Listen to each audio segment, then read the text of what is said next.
The Man in the Iron Mask, by Alexandre Dumas.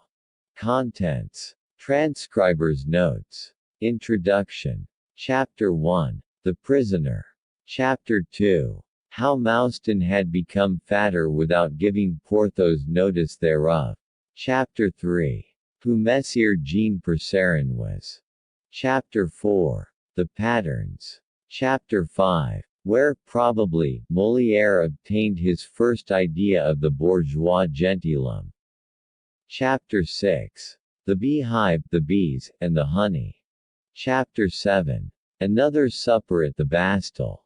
Chapter 8. The General of the Order. Chapter 9. The Tempter. Chapter 10. Crown and Tiara.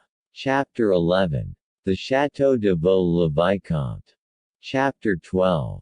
The Wine of Melun. Chapter 13. Nectar and Ambrosia. Chapter 14. A Gascon and a half. Chapter 15. Colbert. Chapter 16. Jealousy. Chapter 17. High Treason. Chapter 18. A Night at the Bastille. Chapter 19. The Shadow of M. Fouquet. Chapter 20. The Morning. Chapter 21. The King's Friend. Chapter 22. Showing how the countersign was respected at the Bastille. Chapter 23. The King's Gratitude. Chapter 24. The False King. Chapter 25. In which Porthos thinks he is pursuing a duchy. Chapter 26. The Last Adieu. Chapter 27. Monsieur de Beaufort. Chapter 28. Preparations for Departure. Chapter 29. Planchet's Inventory. Chapter 30. The Inventory of M. de Beaufort. Chapter 31. The Silver Dish. Chapter 32. Captive and Jailers. Chapter 33. Promises. Chapter 34. Among Women. Chapter 35. The Last Supper. Chapter 36. In M. Colbert's Carriage. Chapter 37. The Two Lighters. Chapter 38.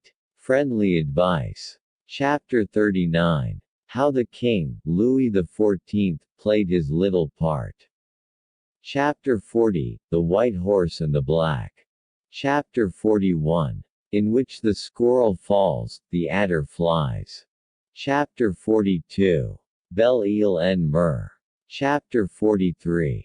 Explanations by Aramis. Chapter 44. Result of the ideas of the King, and the ideas of D'Artagnan. Chapter 45. The Ancestors of Porthos. Chapter 46. The Son of Biscarat. Chapter 47. The Grotto of Locmaria. Chapter 48. The Grotto. Chapter 49. An Homeric Song. Chapter L. The Death of a Titan. Chapter 51. Porthos's Epitaph. Chapter 52. M. de Gesvers's Round. Chapter 53. King Louis XIV. Chapter 54. M. Fouquet's Friends. Chapter 55.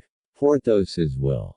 Chapter 56. The Old Age of Athos. Chapter 57. Athos's Vision. Chapter 58. The Angel of Death. Chapter 59. The Bulletin. Chapter 60. The Last Canto of the Poem. Epilogue. Chapter 1. The Prisoner. Since Aramis's singular transformation into a confessor of the order, Baisemeaux was no longer the same man. Up to that period, the place which Aramis had held in the worthy governor's estimation was that of a prelate whom he respected and a friend to whom he owed a debt of gratitude, but now he felt himself an inferior, and that Aramis was his master. He himself lighted a lantern, summoned a turnkey, and said, returning to Aramis, "I am at your orders, Monseigneur." Aramis merely nodded his head, as much as to say, "Very good," and signed to him with his hand to lead the way. Baisemeaux advanced, and Aramis followed him. It was a calm and lovely starlit night, the steps of 3 men resounded on the flags of the terraces, and the clinking of the keys hanging from the jailer's girdle made itself heard up to the stories of the towers, as if to remind the prisoners that the liberty of earth was a luxury beyond their reach. It might have been said that the alteration effected in Baisemeaux extended even to the prisoners. The turnkey, the same who, on Aramis's first arrival had shown himself so inquisitive and curious, was now not only silent, but impassible. He held his head down, and seemed afraid to keep his ears open. In this wise they reached the basement of the Bertaudiere, the 2 first stories of which were mounted silently and somewhat slowly, for Baisemeaux, though far from disobeying, was far from exhibiting any eagerness to obey. On arriving at the door, Baisemeaux showed a disposition to enter the prisoner's chamber, but Aramis, stopping him on the threshold, said, "The rules do not allow the governor to hear the prisoner's confession." Baisemeaux bowed, and made way for Aramis, who took the lantern and entered, and then signed to them to close the door behind him. For an instant he remained standing, listening whether Baisemeaux and the turnkey had retired. But as soon as he was assured by the sound of their descending footsteps that they had left the tower, he put the lantern on the table and gazed around. On a bed of green serge, similar in all respect to the other beds in the Bastille, save that it was newer, and under curtains half drawn, reposed a young man, to whom we have already once before introduced Aramis. According to custom, the prisoner was without a light.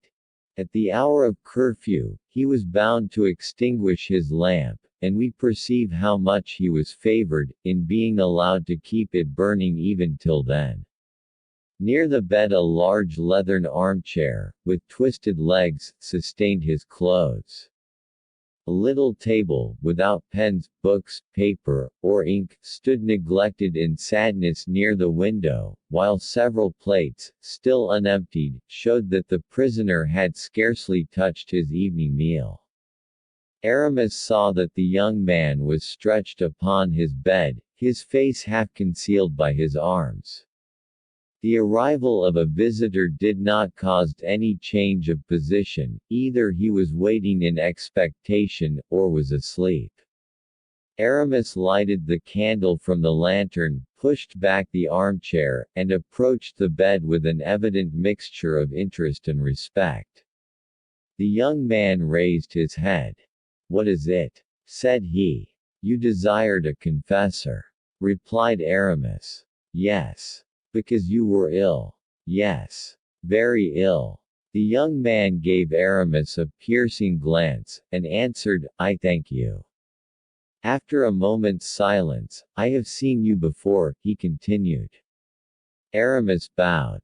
Doubtless the scrutiny the prisoner had just made of the cold, crafty, and imperious character stamped upon the features of the Bishop of Vannes was little reassuring to one in his situation, for he added, "I am better." "And so," said Aramis. "Why, then, being better, I have no longer the same need of a confessor, I think. Not even of the hair cloth, which the note you found in your bread informed you of." The young man started, but before he had either assented or denied, Aramis continued, "Not even of the ecclesiastic from whom you were to hear an important revelation." "If it be so," said the young man, sinking again on his pillow, "it is different, I am listening." Aramis then looked at him more closely, and was struck with the easy majesty of his mien, one which can never be acquired unless heaven has implanted it in the blood or heart. "Sit down, monsieur," said the prisoner. Aramis bowed and obeyed. "How does the Bastille agree with you?" asked the bishop. "Very well. You do not suffer. No. You have nothing to regret. Nothing. Not even your liberty." "What do you call liberty, monsieur?" asked the prisoner, with the tone of a man who is preparing for a struggle. I call liberty, the flowers, the air, light, the stars, the happiness of going whithersoever the sinewy limbs of 1 and 20 chance to wish to carry you. The young man smiled, whether in resignation or contempt, it was difficult to tell. Look, said he, I have in that Japanese vase 2 roses gathered yesterday evening in the bud from the governor's garden. This morning they have blown and spread their vermilion chalice beneath my gaze. With every opening petal they unfold the treasures of their perfumes, filling my chamber with a fragrance that embalms it. Look now on these 2 roses, even among roses these are beautiful, and the rose is the most beautiful of flowers. Why, then, do you bid me desire other flowers when I possess the loveliest of all? Aramis gazed at the young man in surprise. If flowers constitute liberty, sadly resumed the captive, I am free, for I possess them. But the air, cried Aramis, air is so necessary to life. Well, monsieur, returned the prisoner. Draw near to the window, it is open. Between high heaven and earth the wind whirls on its waftages of hail and lightning, exhales its torrid mist or breathes in gentle breezes. It caresses my face. When mounted on the back of this armchair, with my arm around the bars of the window to sustain myself, I fancy I am swimming the wide expanse before me. The countenance of Aramis darkened as the young man continued, light I have. What is better than light? I have the sun, a friend who comes to visit me every day without the permission of the governor or the jailer's company. He comes in at the window, and traces in my room a square the shape of the window, which lights up the hangings of my bed and floods the very floor. This luminous square increases from 10 o'clock till midday, and decreases from 1 till 3 slowly, as if, having hastened to my presence, it sorrowed at bidding me farewell. When its last ray disappears I have enjoyed its presence for 5 hours. Is not that sufficient? I have been told that there are unhappy beings who dig in quarries, and laborers who toil in mines, who never behold it at all. Aramis wiped the drops from his brow. As to the stars which are so delightful to view, continued the young man, they all resemble each other save in size and brilliancy. I am a favored mortal, for if you had not lighted that candle you would have been able to see the beautiful stars which I was gazing at from my couch before your arrival, whose silvery rays were stealing through my brain. Aramis lowered his head, he felt himself overwhelmed with the bitter flow of that sinister philosophy which is the religion of the captive. So much, then, for the flowers, the air, the daylight, and the stars, tranquilly continued the young man. There remains but exercise. Do I not walk all day in the governor's garden if it is fine, here if it rains? In the fresh air if it is warm, in perfect warmth, thanks to my winter stove, if it be cold. Ah! Monsieur, do you fancy, continued the prisoner, not without bitterness, that men have not done everything for me that a man can hope for or desire? Men, said Aramis, be it so, but it seems to me you are forgetting heaven. Indeed I have forgotten heaven, murmured the prisoner, with emotion, but why do you mention it? Of what use is it to talk to a prisoner of heaven? Aramis looked steadily at this singular youth, who possessed the resignation of a martyr with the smile of an atheist. Is not heaven in everything? He murmured in a reproachful tone. Say rather, at the end of everything, answered the prisoner, firmly. Be it so, said Aramis, but let us return to our starting point. I ask nothing better, returned the young man. I am your confessor. Yes. Well, then, you ought, as a penitent, to tell me the truth. My whole desire is to tell it you. Every prisoner has committed some crime for which he has been imprisoned. What crime, then, have you committed? You asked me the same question the first time you saw me, returned the prisoner. And then, as now you evaded giving me an answer. And what reason have you for thinking that I shall now reply to you? Because this time I am your confessor.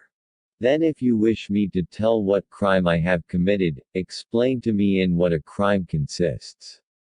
For as my conscience does not accuse me, I aver that I am not a criminal. We are often criminals in the sight of the great of the earth, not alone for having ourselves committed crimes, but because we know that crimes have been committed. The prisoner manifested the deepest attention. Yes, I understand you, he said, after a pause. Yes, you are right, monsieur. It is very possible that, in such a light, I am a criminal in the eyes of the great of the earth. Ah. Then you know something, said Aramis, who thought he had pierced not merely through a defect in the harness, but through the joints of it. No, I am not aware of anything, replied the young man, but sometimes I think, and I say to myself. What do you say to yourself? That if I were to think but a little more deeply I should either go mad or I should divine a great deal. And then, said Aramis, impatiently. Then I leave off. You leave off. Yes, my head becomes confused and my ideas melancholy, I feel ennui overtaking me, I wish. What? I don't know, but I do not like to give myself up to longing for things which I do not possess, when I am so happy with what I have. You are afraid of death, said Aramis, with a slight uneasiness. Yes, said the young man, smiling. Aramis felt the chill of that smile, and shuddered. Oh, as you fear death, you know more about matters than you say, he cried. And you, returned the prisoner, who bade me to ask to see you, you, who, when I did ask to see you, came here promising a world of confidence, how is it that, nevertheless, it is you who are silent, leaving it for me to speak?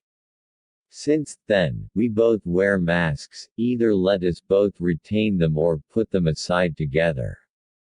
Aramis felt the force and justice of the remark, saying to himself, this is no ordinary man, I must be cautious, are you ambitious? Said he suddenly to the prisoner, aloud, without preparing him for the alteration. What do you mean by ambitious? Replied the youth. Ambition, replied Aramis, is the feeling which prompts a man to desire more, much more, than he possesses. I said that I was contented, monsieur, but, perhaps, I deceive myself. I am ignorant of the nature of ambition, but it is not impossible I may have some. Tell me your mind, that is all I ask. An ambitious man, said Aramis, is one who covets that which is beyond his station. I covet nothing beyond my station, said the young man, with an assurance of manner which for the second time made the Bishop of Vannes tremble. He was silent. But to look at the kindling eye, the knitted brow, and the reflective attitude of the captive, it was evident that he expected something more than silence, a silence which Aramis now broke. You lied the first time I saw you, said he. Lied?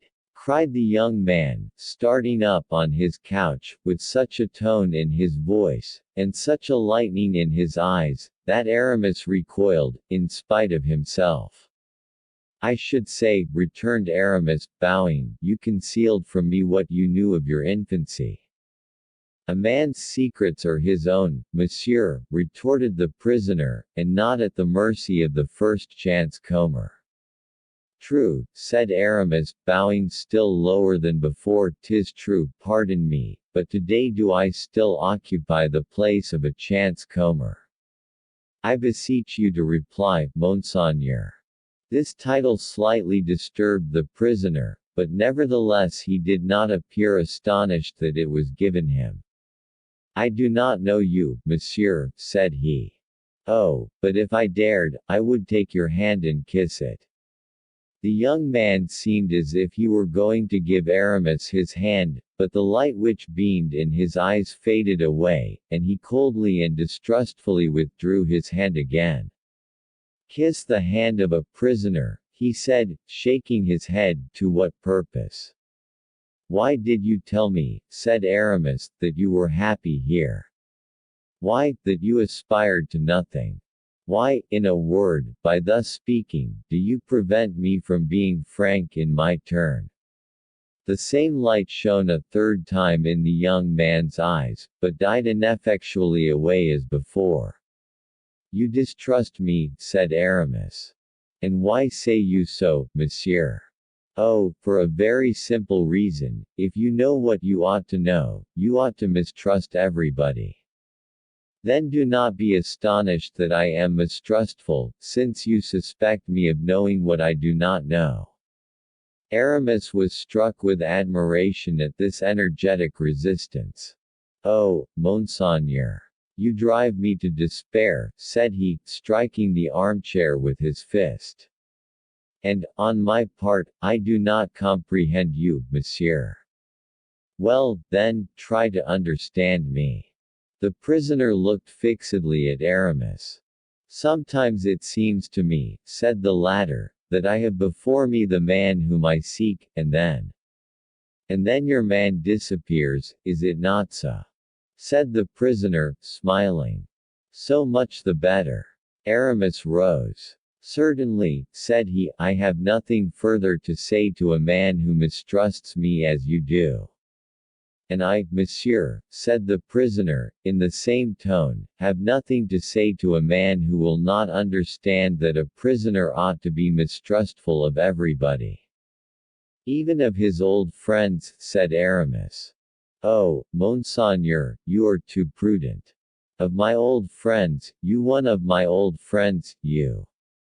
Do you no longer remember," said Aramis, "that you once saw, in the village where your early years were spent?" "Do you know the name of the village?" asked the prisoner. "Noisy-le-Sec, Monseigneur," answered Aramis, firmly. "Go on," said the young man, with an immovable aspect. "Stay, Monseigneur," said Aramis. "If you are positively resolved to carry on this game, let us break off. I am here to tell you many things, 'tis true, but you must allow me to see that, on your side, you have a desire to know them. Before revealing the important matters I still withhold, be assured I am in need of some encouragement, if not candor. A little sympathy, if not confidence. But you keep yourself entrenched in a pretended which paralyzes me. Oh, not for the reason you think, for, ignorant as you may be, or indifferent as you feign to be, you are none the less what you are, Monseigneur, and there is nothing, mark me, which can cause you not to be so." "I promise you," replied the prisoner, "to hear you without impatience. Only it appears to me that I have a right to repeat the question I have already asked, who are you? Do you remember, 15 or 18 years ago, seeing at Noisy-le-Sec a cavalier, accompanied by a lady in black silk, with flame-colored ribbons in her hair?" "Yes," said the young man, "I once asked the name of this cavalier, and they told me that he called himself the Abbé d'Herblay. I was astonished that the abbé had so warlike an air, and they replied that there was nothing singular in that, seeing that he was one of Louis XIII's musketeers." "Well," said Aramis, "that musketeer and abbé, afterwards Bishop of Vannes, is your confessor now." "I know it, I recognized you." "Then, Monseigneur, if you know that, I must further add a fact of which you are ignorant, that if the king were to know this evening of the presence of this musketeer, this abbé, this bishop, this confessor, Here, he who has risked everything to visit you, tomorrow would behold the steely glitter of the executioner's axe in a dungeon more gloomy, more obscure than yours." While listening to these words, delivered with emphasis, the young man had raised himself on his couch, and was now gazing more and more eagerly at Aramis. The result of his scrutiny was that he appeared to derive some confidence from it. "Yes," he murmured, "I remember perfectly. The woman of whom you speak came once with you, and twice afterwards with another." He hesitated. "With another, who came to see you every month, is it not so, Monseigneur?" "Yes. Do you know who this lady was?" The light seemed ready to flash from the prisoner's eyes. "I am aware that she was one of the ladies of the court," he said. "You remember that lady well, do you not?" "Oh, my recollection can hardly be very confused on this head," said the young prisoner. "I saw that lady once with a gentleman about 45 years old. I saw her once with you, and with the lady dressed in black. I have seen her twice since then with the same person. These 4 people, with my master, an old Paranet, my jailer, and the governor of the prison, are the only persons with whom I have ever spoken, and, indeed, almost the only persons I have ever seen." "Then you were in prison."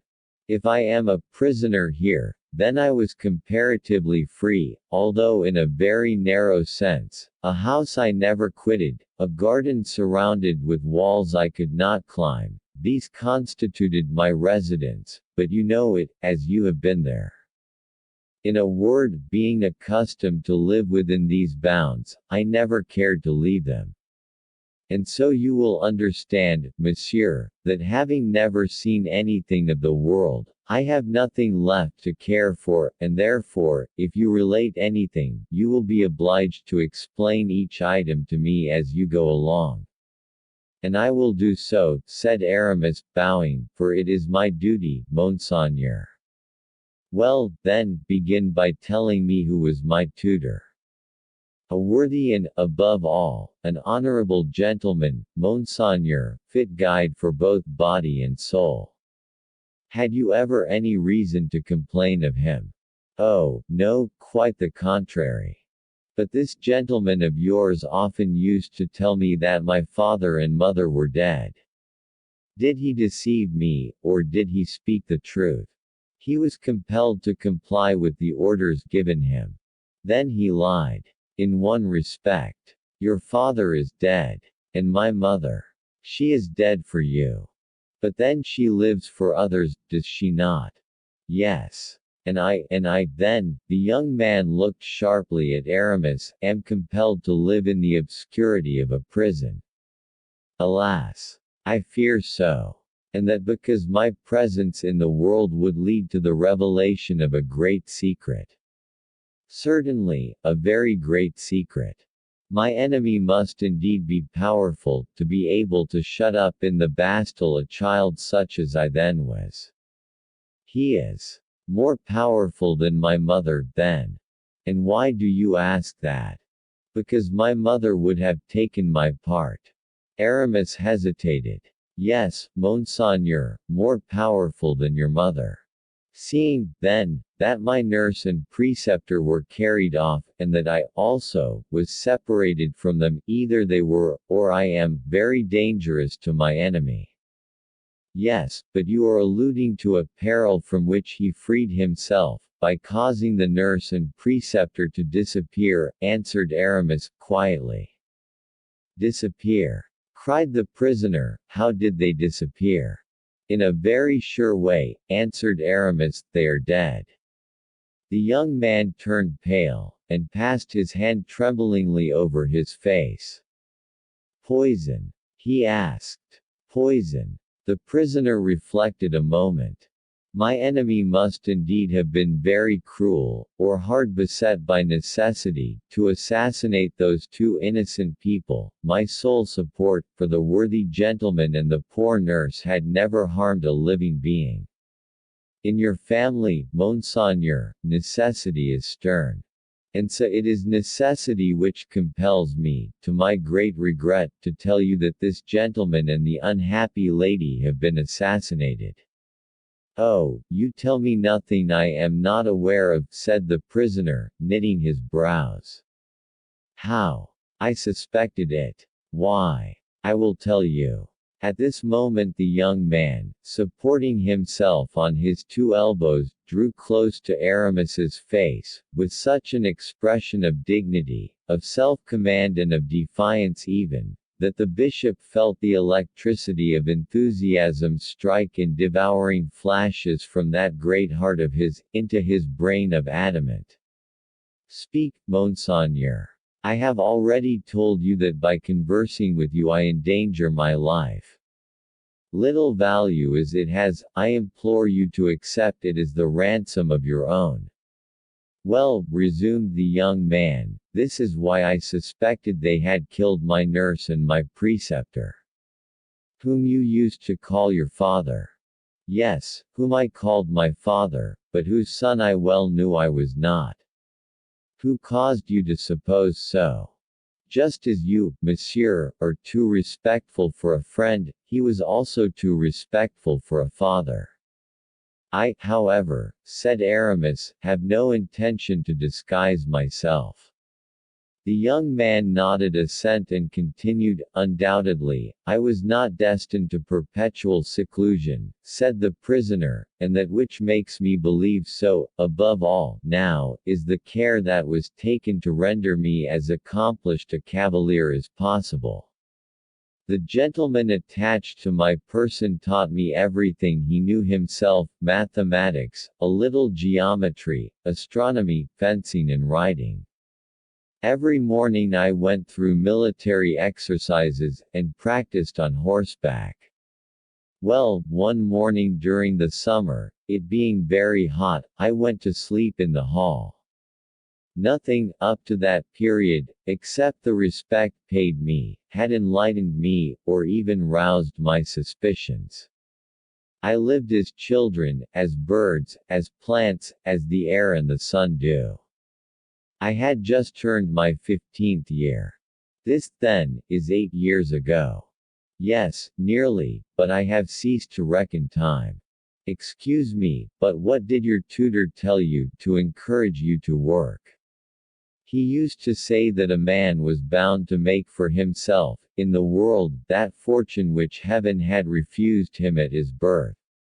He added that, being a poor, obscure orphan, I had no one but myself to look to, and that nobody either did, or ever would, take any interest in me.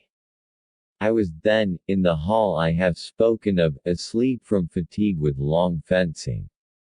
My preceptor was in his room on the first floor, just over me. Suddenly I heard him exclaim, and then he called Perronat. Perronat. It was my nurse whom he called. Yes, I know it, said Aramis. Continue, Monseigneur. Very likely she was in the garden, for my preceptor came hastily downstairs. I rose, anxious at seeing him anxious. He opened the garden door, still crying out Perronat. Perronat. The windows of the hall looked into the court, the shutters were closed, but through a chink in them I saw my tutor draw near a large well, which was almost directly under the windows of his study. He stooped over the brim, looked into the well, and again cried out, and made wild and affrighted gestures. Where I was, I could not only see, but hear, and see and hear I did. Go on, I pray you, said Aramis. Dame Perronat came running up, hearing the governor's cries. He went to meet her, took her by the arm, and drew her quickly towards the edge, after which, as they both bent over it together, look, look, cried he, what a misfortune. Calm yourself, said Perronat, what is the matter? The letter. He exclaimed, do you see that letter? Pointing to the bottom of the well. What letter? She cried. The letter you see down there, the last letter from the Queen. At this word I trembled. My tutor, he who passed for my father, he who was continually recommending me modesty and humility, in correspondence with the Queen. The Queen's last letter, cried Paranet, without showing more astonishment than at seeing this letter at the bottom of the well. But how came it there? A chance, Dame Paranet, a singular chance. I was entering my room, and on opening the door, the window, too, being open, a puff of air came suddenly and carried off this paper, this letter of Her Majesty's. I darted after it, and gained the window just in time to see it flutter a moment in the breeze and disappear down the well. Well, said Dame Paranet, and if the letter has fallen into the well, 'tis all the same as if it was burnt, and as the Queen burns all her letters every time she comes. And so you see this lady who came every month was the Queen, said the prisoner. Doubtless, doubtless, continued the old gentleman, but this letter contained instructions. How can I follow them? Write immediately to her, give her a plain account of the accident, and the Queen will no doubt write you another letter in place of this. Oh! The Queen would never believe the story, said the good gentleman, shaking his head. She will imagine that I want to keep this letter instead of giving it up like the rest, so as to have a hold over her. She is so distrustful, and M. de Mazarin so, yon devil of an Italian is capable of having us poisoned at the first breath of suspicion. Aramis almost imperceptibly smiled. You know, Dame Paranet, they are both so suspicious in all that concerns Philippe. Philippe was the name they gave me, said the prisoner. Well, 'tis no use hesitating, said Dame Paranet, somebody must go down the well. Of course, so that the person who goes down may read the paper as he is coming up. But let us choose some villager who cannot read, and then you will be at ease. Granted, but will not any one who descends guess that a paper must be important for which we risk a man's life?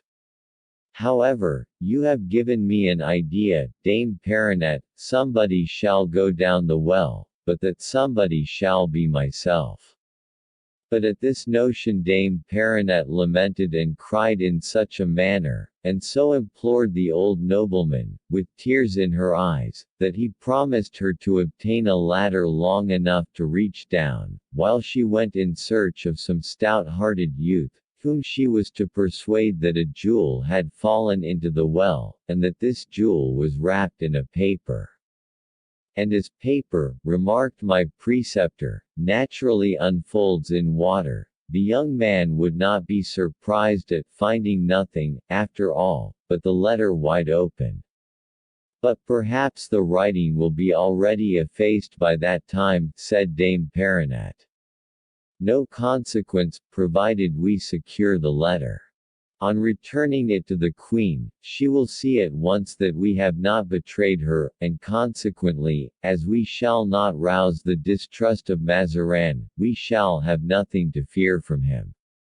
Having come to this resolution, they parted.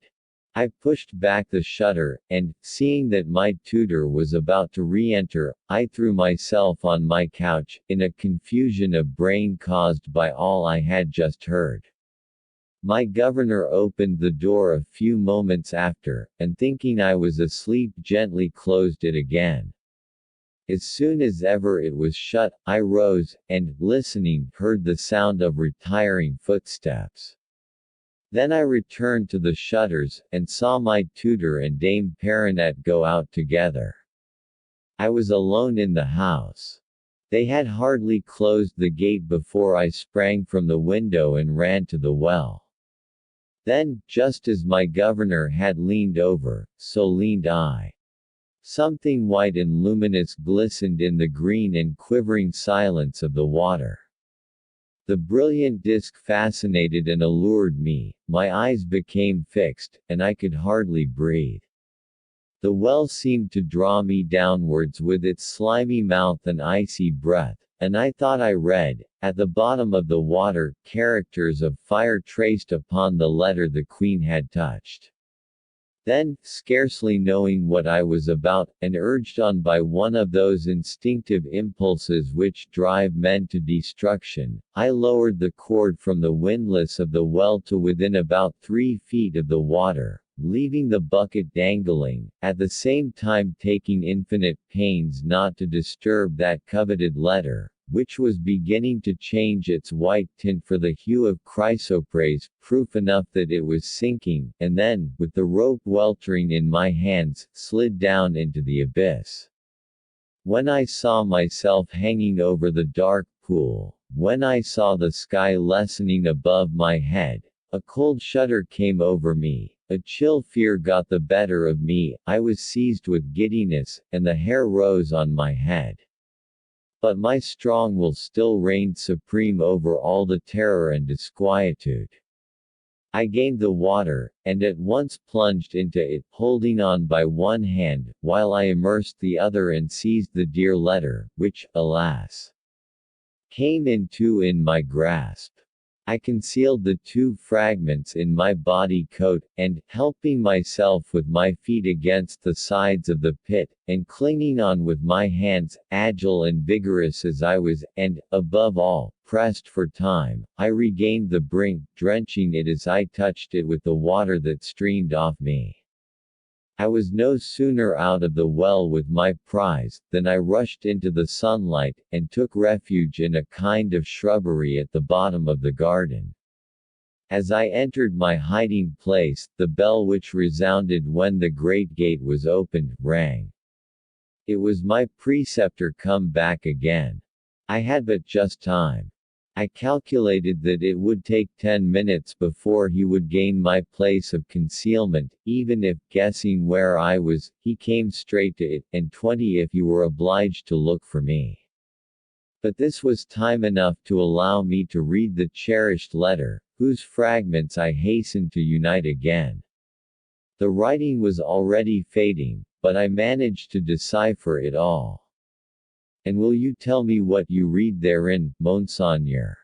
asked Aramis, deeply interested.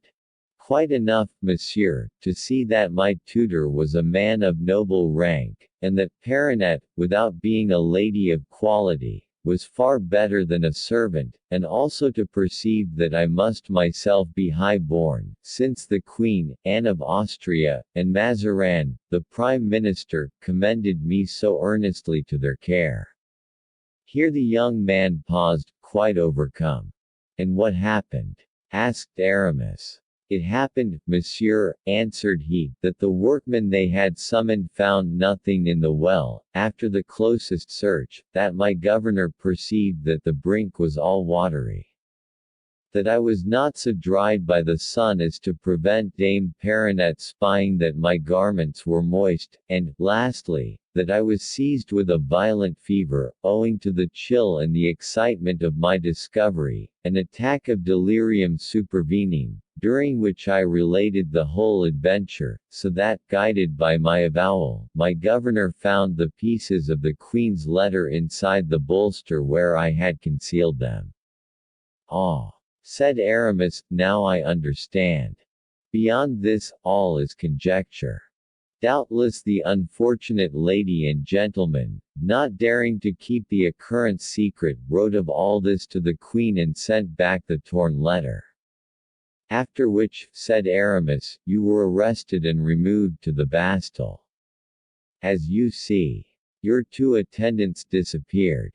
Alas! Let us not take up our time with the dead, but see what can be done with the living. You told me you were resigned. I repeat it. Without any desire for freedom. As I told you. Without ambition, sorrow, or thought." The young man made no answer. "Well," asked Aramis, "why are you silent?" "I think I have spoken enough," answered the prisoner, "and that now it is your turn. I am weary." Aramis gathered himself up, and a shade of deep solemnity spread itself over his countenance. It was evident that he had reached the crisis in the part he had come to the prison to play. "One question," said Aramis. "What is it? Speak." "In the house you inhabited there were neither looking-glasses nor mirrors." "What are those two words, and what is their meaning?" asked the young man. "I have no sort of knowledge of them."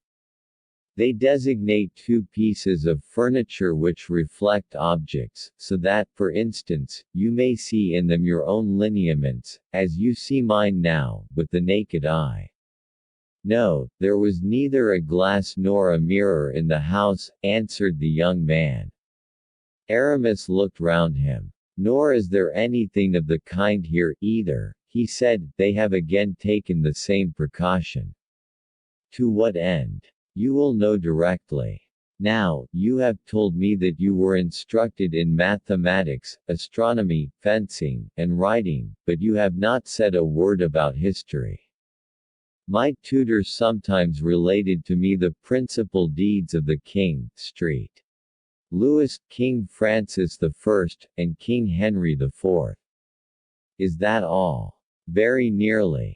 This also was done by design, then, just as they deprived you of mirrors, which reflect the present, so they left you in ignorance of history, which reflects the past. Since your imprisonment, books have been forbidden you, so that you are unacquainted with a number of facts, by means of which you would be able to reconstruct the shattered mansion of your recollections and your hopes." "It is true," said the young man. "Listen, then, I will in a few words tell you what has passed in France during the last 23 or 24 years, that is, from the probable date of your birth, in a word, from the time that interests you." "Say on." And the young man resumed his serious and attentive attitude. "Do you know who was the son of Henry IV? At least I know who his successor was." "How?" "By means of a coin dated 1610, which bears the effigy of Henry IV, and another of 1612 bearing that of Louis XIII. So I presumed that, there being only 2 years between the two dates, Louis was Henry's successor." "Then," said Aramis, "you know that the last reigning monarch was Louis XIII. "I do," answered the youth, slightly reddening. "Well, he was a prince full of noble ideas and great projects, always, alas, deferred by the trouble of the times and the dread struggle that his minister Richelieu had to maintain against the great nobles of France. The king himself was of a feeble character, and died young and unhappy." "I know it. He had been long anxious about having an heir, a care which weighs heavily on princes, who desire to leave behind them more than one pledge that their best thoughts and works will be continued." "Did the king, then, die childless?" asked the prisoner, smiling. "No, but he was long without one, and for a long while thought he should be the last of his race." This idea had reduced him to the depths of despair, when suddenly, his wife, Anne of Austria. The prisoner trembled. "Did you know," said Aramis, "that Louis XIII's wife was called Anne of Austria?" "Continue," said the young man, without replying to the question. "When suddenly," resumed Aramis, "the queen announced an interesting event. There was great joy at the intelligence, and all prayed for her happy delivery. On the 5th of September, 1638, she gave birth to a son." Here Aramis looked at his companion, and thought he observed him turning pale. "You are about to hear," said Aramis, "an account which few indeed could now avouch, for it refers to a secret which they imagined buried with the dead, entombed in the abyss of the confessional." "And you will tell me this secret?" broke in the youth. "Oh," said Aramis, with unmistakable emphasis, "I do not know that I ought to risk this secret by entrusting it to one who has no desire to quit the Bastille." "I hear you, monsieur. The queen, then, gave birth to a son." But while the court was rejoicing over the event, when the king had shown the new-born child to the nobility and people, and was sitting gaily down to table, to celebrate the event, the queen, who was alone in her room, was again taken ill and gave birth to a second son. "Oh," said the prisoner, betraying a better acquaintance with affairs than he had owned to, "I thought that monsieur was only born in." Aramis raised his finger. "Permit me to continue," he said. The prisoner sighed impatiently, and paused. "Yes," said Aramis, "the queen had a second son, whom Dame Perronnette, the midwife, received in her arms." "Dame Perronnette," murmured the young man. They ran at once to the banqueting room, and whispered to the king what had happened. He rose and quitted the table. But this time it was no longer happiness that his face expressed, but something akin to terror. The birth of twins changed into bitterness the joy to which that of an only son had given rise, seeing that in France, a fact you are assuredly ignorant of, it is the oldest of the king's sons who succeeds his father. "I know it. And that the doctors and jurists assert that there is ground for doubting whether the son that first makes his appearance is the elder by the law of heaven and of nature." The prisoner uttered a smothered cry, and became whiter than the coverlet under which he hid himself. "Now you understand," pursued Aramis, "that the king, who with so much pleasure saw himself repeated in one, was in despair about two, fearing that the second might dispute the first's claim to seniority, which had been recognized only 2 hours before, and so this second son, relying on party interests and caprices, might one day sow discord and engender civil war throughout the kingdom, by these means destroying the very dynasty he should have strengthened."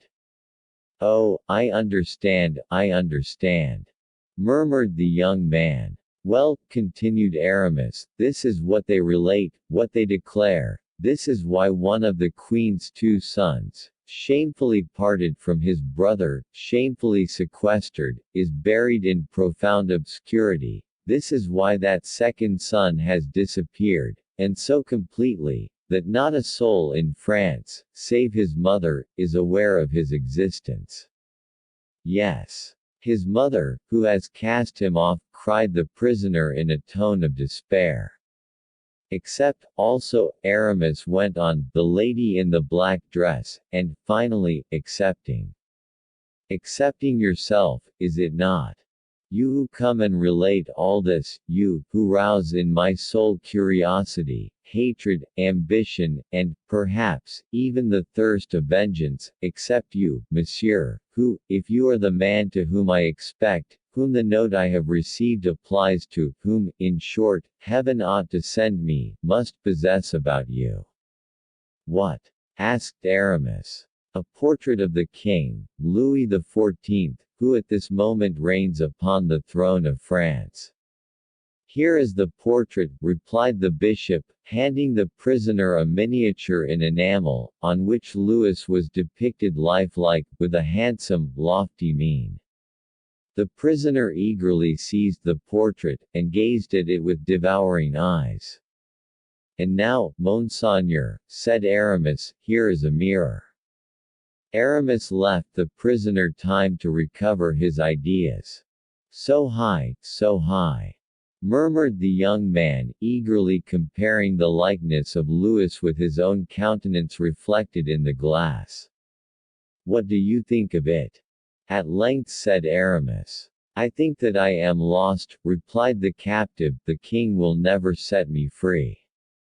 "And I demand to know," added the bishop, fixing his piercing eyes significantly upon the prisoner, "I demand to know which of these 2 is king, the one this miniature portrays, or whom the glass reflects." "The king, monsieur," sadly replied the young man, "is he who is on the throne, who is not in prison, and who, on the other hand, can cause others to be entombed there. Royalty means power, and you behold how powerless I am."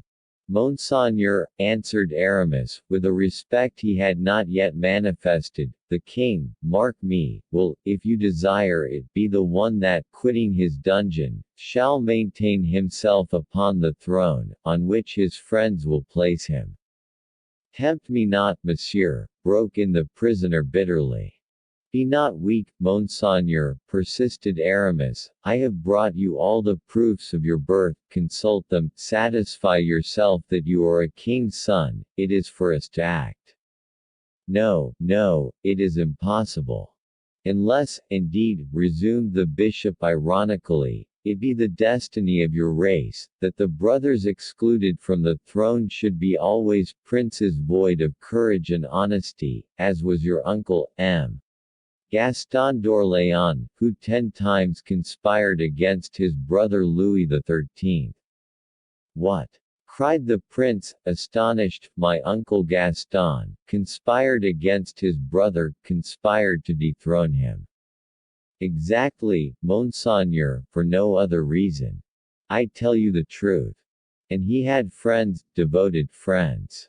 As much so as I am to you. And, after all, what did he do? Failed.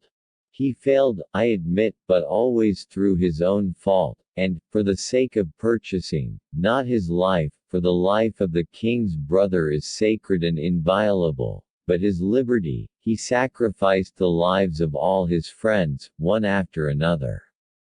And so, at this day, he is a very blot on history, the detestation of 100 noble families in this kingdom. I understand, monsieur, either by weakness or treachery, my uncle slew his friends. By weakness, which, in princes, is always treachery. And cannot a man fail, then, from incapacity and ignorance? Do you really believe it possible that a poor captive such as I, brought up, not only at a distance from the court, but even from the world, do you believe it possible that such a one could assist those of his friends who should attempt to serve him?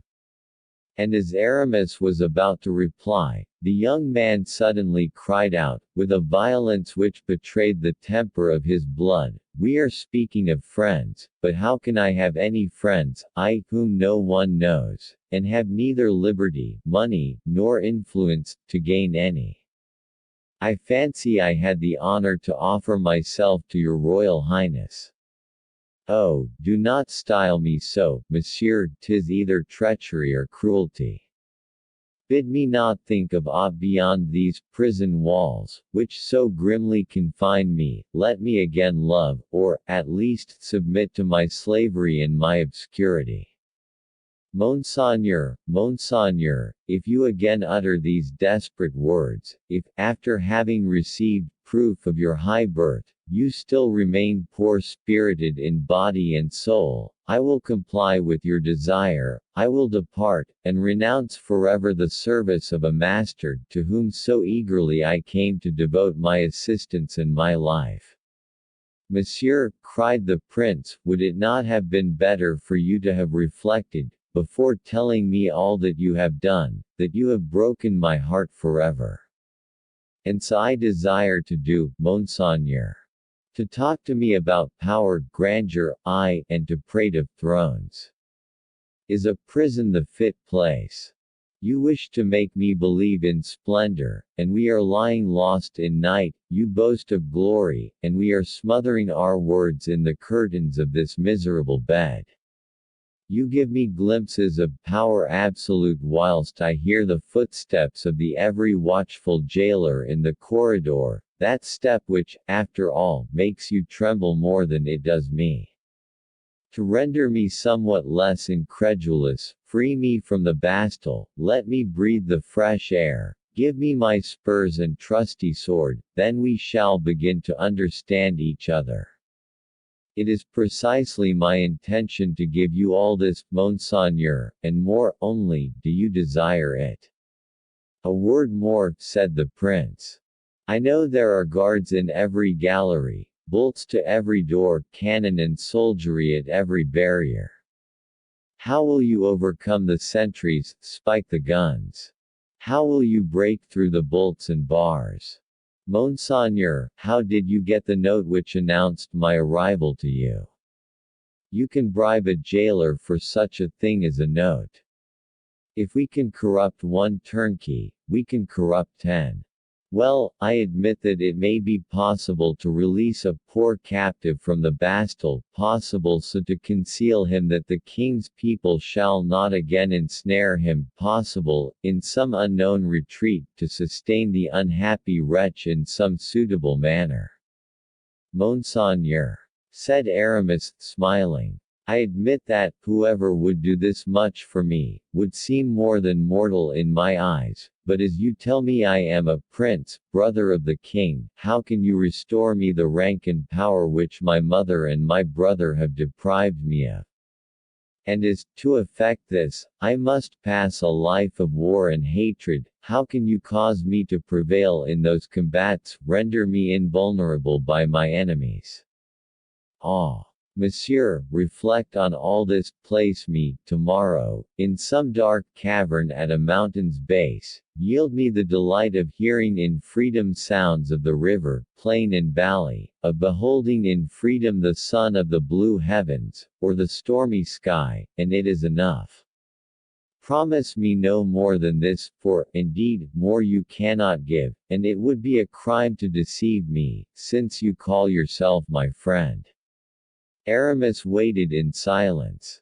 Monseigneur, he resumed, after a moment's reflection, I admire the firm, sound sense which dictates your words. I am happy to have discovered my monarch's mind. Again, again. Oh, God! For mercy's sake, cried the prince, pressing his icy hands upon his clammy brow, do not play with me. I have no need to be a king to be the happiest of men. But I, Monseigneur, wish you to be a king for the good of humanity. Ah! Said the prince, with fresh distrust inspired by the word, ah. With what then, has humanity to reproach my brother? I forgot to say, Monseigneur, that if you would allow me to guide you, and if you consent to become the most powerful monarch in Christendom, you will have promoted the interests of all the friends whom I devote to the success of your cause, and these friends are numerous. Numerous. Less numerous than powerful, Monseigneur. Explain yourself. It is impossible, I will explain, I swear before heaven, on that day that I see you sitting on the throne of France. But my brother. You shall decree his fate. Do you pity him? Him, who leaves me to perish in a dungeon? No, no. For him I have no pity. So much the better. He might have himself come to this prison, have taken me by the hand, and have said, my brother, heaven created us to love, not to contend with one another. I come to you. A barbarous prejudice has condemned you to pass your days in obscurity, far from mankind, deprived of every joy. I will make you sit down beside me, I will buckle round your waist our father's sword. Will you take advantage of this reconciliation to put down or restrain me? Will you employ that sword to spill my blood? Oh! Never, I would have replied to him, I look on you as my preserver, I will respect you as my master. You give me far more than heaven bestowed, for through you I possess liberty and the privilege of loving and being loved in this world. And you would have kept your word, Monseigneur. On my life. While now that I have guilty ones to punish. In what manner, Monseigneur? What do you say as to the resemblance that heaven has given me to my brother? I say that there was in that likeness a providential instruction which the king ought to have heeded. I say that your mother committed a crime in rendering those different in happiness and fortune whom nature created so startlingly alike, of her own flesh, and I conclude that the object of punishment should be only to restore the equilibrium. By which you mean that if I restore you to your place on your brother's throne, he shall take yours in prison. Alas! There's such infinity of suffering in prison, especially it would be so for one who has drunk so deeply of the cup of enjoyment. Your Royal Highness will always be free to act as you may desire, and if it seems good to you, after punishment, you will have it in your power to pardon. Good. And now, are you aware of one thing, monsieur? Tell me, my prince. It is that I will hear nothing further from you till I am clear of the Bastille. I was going to say to your Highness that I should only have the pleasure of seeing you once again. And when? The day when my prince leaves these gloomy walls. Heavens! How will you give me notice of it? By myself coming to fetch you.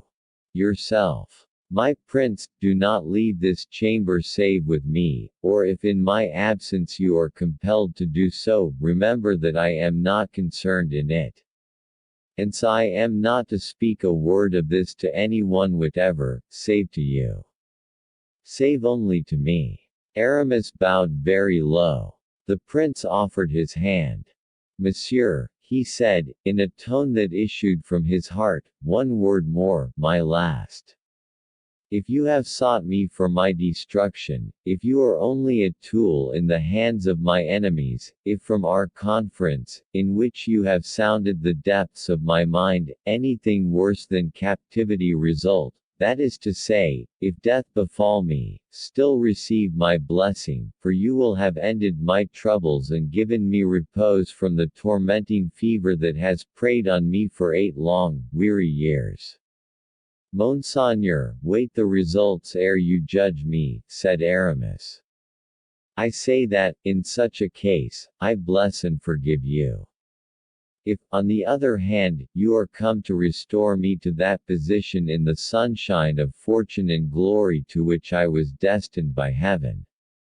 If by your means I am enabled to live in the memory of man, and confer luster on my race by deeds of valor, or by solid benefits bestowed upon my people, if, from my present depths of sorrow, aided by your generous hand, I raise myself to the very height of honor, then to you, whom I thank with blessings, to you will I offer half my power and my glory, though you would still be but partly recompensed, and your share must always remain incomplete, since I could not divide with you the happiness received at your hands. Monseigneur, replied Aramis, moved by the pallor and excitement of the young man, the nobleness of your heart fills me with joy and admiration. It is not you who will have to thank me, but rather the nation whom you will render happy, the posterity whose name you will make glorious. Yes, I shall indeed have bestowed upon you more than life, I shall have given you immortality. The prince offered his hand to Aramis, who sank upon his knee and kissed it. It is the first act of homage paid to our future king, said he. When I see you again, I shall say, good day, sire. Till then, said the young man, pressing his wan and wasted fingers over his heart, till then, no more dreams, no more strain on my life, my heart would break. Oh, monsieur, how small is my prison, how low the window, how narrow are the doors. To think that so much pride, splendor, and happiness should be able to enter in and to remain here.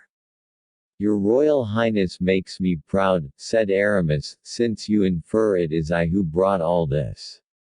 And he rapped immediately on the door.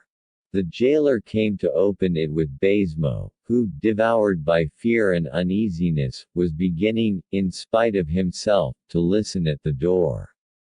Happily, neither of the speakers had forgotten to smother his voice, even in the most passionate outbreaks. What a confessor! Said the governor, forcing a laugh, who would believe that a compulsory recluse, a man as though in the very jaws of death, could have committed crimes so numerous, and so long to tell of. Aramis made no reply. He was eager to leave the Bastille, where the secret which overwhelmed him seemed to double the weight of the walls. As soon as they reached Baisemeaux's quarters, "Let us proceed to business, my dear governor," said Aramis. "Alas," replied Baisemeaux, "you have to ask me for my receipt for 150,000 livres," said the bishop. "And to pay over the first third of the sum," added the poor governor, with a sigh, taking 3 steps towards his iron-strong box. "Here is the receipt," said Aramis. "And here is the money," returned Baisemeaux, with a threefold sigh. "The order instructed me only to give a receipt, it said nothing about receiving the money," rejoined Aramis. "Adieu, monsieur le governor." And he departed, leaving Baisemeaux almost more than stifled with joy and surprise at this regal present so liberally bestowed by the confessor extraordinary to the Bastille. نشكركم على متابعتكم لنا في قناة أحمد أسارة. ادعمونا بالاشتراك في القناة وفعلوا زر الجرس وانتظروا المزيد يوميا.